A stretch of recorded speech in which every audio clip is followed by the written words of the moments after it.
20ാം വാർഷികത്തിന്റെ ഭാഗമായി സമ്മാന പെരുമഴ. മെയ് 1 മുതൽ ഓഗസ്റ്റ് 31 വരെ നടത്തുന്ന പർച്ചേസുകൾക്ക് കൈനിറയെ സമ്മാനങ്ങൾ. 1ാം സമ്മാനം 2 ഇലക്ട്രിക് സ്കൂട്ടറുകൾ, 2ാം സമ്മാനം ഒരു ഡയമണ്ട് റിംഗ്, പിന്നെ 10 പേർക്ക് ഇൻഡക്ഷൻ കുക്കർ. ആഘോഷിക്കൂ ഈ 20ാം വാർഷികാഘോഷം VTS ഗോൾഡൻ ഡയമണ്ട്സിനൊപ്പം. VTS golden diamonds, VTS mall, opposite bus stand, Manjeri road, Pandikkad. Karkidakam 1 Ramayana മാസാരംഭം വിപുലമായ പരിപാടികളോടെ ആചരിച്ച് പാണ്ടിക്കാട് വലിയാത്രപ്പടി പൂന്താനം വിദ്യാപീഠം വിഷ്യൻ പണിക്കർ രാമായണ പാരായണത്തിലൂടെ ചടങ്ങ് ഉദ്ഘാടനം ചെയ്തു.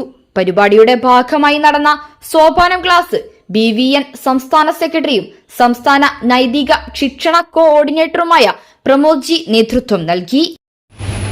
ശ്രീരാമ രാമ രാമ സീതാഭിരാമ രാമ ശ്രീരാമ രാമ രാമ ലോകാഭിരാമ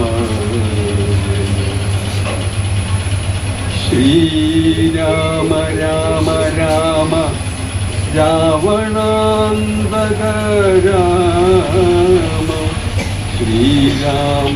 രക്ഷിതാക്കൾക്കായി പ്രമോദ് ജിയുടെ നേതൃത്വത്തിലൊരുക്കിയ കുട്ടികളുടെ വികാസത്തിന്റെ അളവുകോലും അതിൽ മാതാപിതാക്കളുടെ പങ്കും ആഹാരവും എന്ന വിഷയത്തിലൂന്നിയുള്ള ക്ലാസ് ഏറെ ശ്രദ്ധേയമായി. എന്താണ് സോപാനം എന്നുള്ള ചിന്ത നിങ്ങളിൽ ഉണ്ടായിരുന്നോ? കിട്ടിയോ? ഉത്തരം കിട്ടിയോ? ഉത്തരം കിട്ടിയെങ്കിൽ എന്ത് വേണം? ചോദിക്കണം. നോക്കൂ, ഭാരത ചരിത്രം ഒന്ന് പരിശോധിച്ചു നോക്കിയാൽ ചോദ്യങ്ങളെ ചോദിച്ചിട്ടുള്ള എല്ലാവരും ജീവിതത്തിൽ വിജയം നേടിയിട്ടുള്ളതായിട്ട് നിങ്ങൾക്ക് കാണാൻ വേണ്ടി സാധിക്കും. രാമായണം എന്ന് പറയുന്ന മഹത്തായ ഇതിഹാസ കാവ്യം എങ്ങനെയാണ് ഉണ്ടായത്? ഒറ്റ ചോദ്യത്തിൽ നിന്നാണ്. എന്താണ് ആ ചോദ്യം? വാൽമീകി മഹർഷി നാരദ മഹർഷിയോട് ഒരു ചോദ്യമാണ് ചോദിച്ചത്.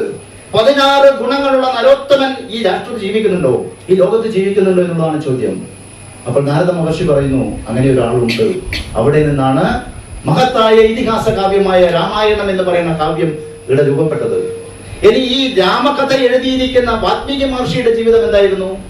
നേരത്തെ നമ്മുടെ പ്രിയപ്പെട്ട ആചാര്യൻ നമ്മളോട് സൂചിപ്പിക്കുകയുണ്ടായി. അന്ന് നേരത്തെ വന്നപ്പോൾ ചിലപ്പോൾ കേട്ടിട്ടുണ്ടാവും. എങ്ങനെയാണ് വാൽമീകി മഹർഷിയുടെ ജീവിത കഥ എന്താണ്? വിദ്യാലയ സമിതി പ്രസിഡന്റ് വിനോദ് കുമാർ അധ്യക്ഷത വഹിച്ച ചടങ്ങിൽ പ്രധാനാധ്യാപിക ദീപ പ്രമോദ് സംസാരിച്ചു.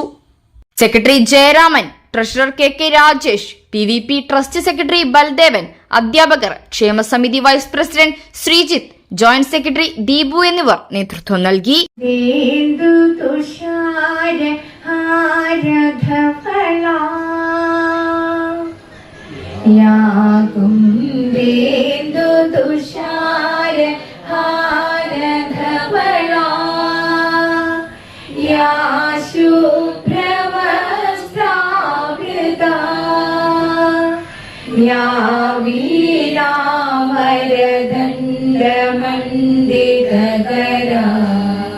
News bureau, Pandikkad.